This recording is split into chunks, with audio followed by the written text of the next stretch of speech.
নমস্কাৰ সকলোকে মোৰ নতুন এটা ভিডিঅ'লৈ স্বাগতম জনাইছোঁ।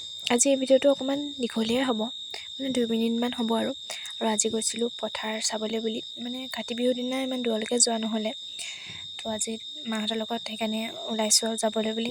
মা গৈছে আগত আৰু বৰমা গৈ আছে, লাষ্টত খুৰী এজনীও জইন কৰিলে বাৰু। বেলিমুখীয়া হৈ মেলি মূৰত গামোচাখন লৈ গৈ আছোঁ আৰু ধাননি চামগৈ বুলি। আৰু এইবাৰ চবৰে খেতি একেবাৰে ভাল হোৱা নাই, কিছুমানৰ ধান ওলাইছে, কিছুমানৰ ধান ওলোৱা নাই, আৰু ওলাইছে যদিও কিছুমান পতান হৈ গৈছে, আৰু এইবোৰতো ৰুবলৈ থাকিলেই পানীৰ অভাৱত।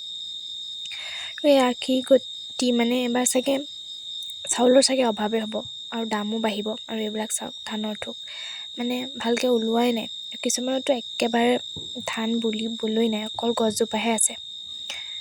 আৰু এইবোৰ চাই মেলি গৈ আছোঁ, আৰু কিছুমান জেগাত ধানবোৰ ইমান ওখ আছে চাওকচোন, মানুহবোৰ ঢাক খাই গৈছিলে। এয়া ধাননিৰ মাজে মাজে আমিও গৈ আছোঁ।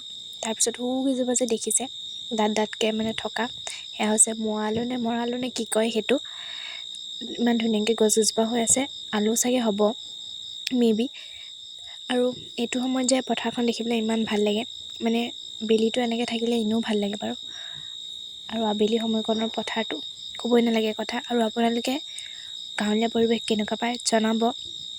আৰু আমাৰ পাছফালৰ ধানৰ ভিতৰত এইকণেই ধান ভাল হৈছে, সেই পিছফালৰ চবৰে ধানৰ ভিতৰত আৰু এয়া ধান মেলি ধান চান চাই মেলি উভতিবলৈ আহিলোঁ। আৰু খুৰীজনে সেয়া দাইকি লৈ গৈছিলে বৰশী বাম বুলি, কিন্তু তেওঁৰ বৰশী বোৱা নহ'লে।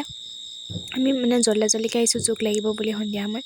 আৰু এইটো পুখুৰীতে আমি সৰুতে এনেকুৱা দিনত পূৰা বৰশী বাইছিলোঁ, সোনকালে আহোঁ, একদম আন্ধাৰ হৈ যোৱাৰ পিছতহে আহোঁ। আৰু আজিকালি যোৱাই নহ'লে।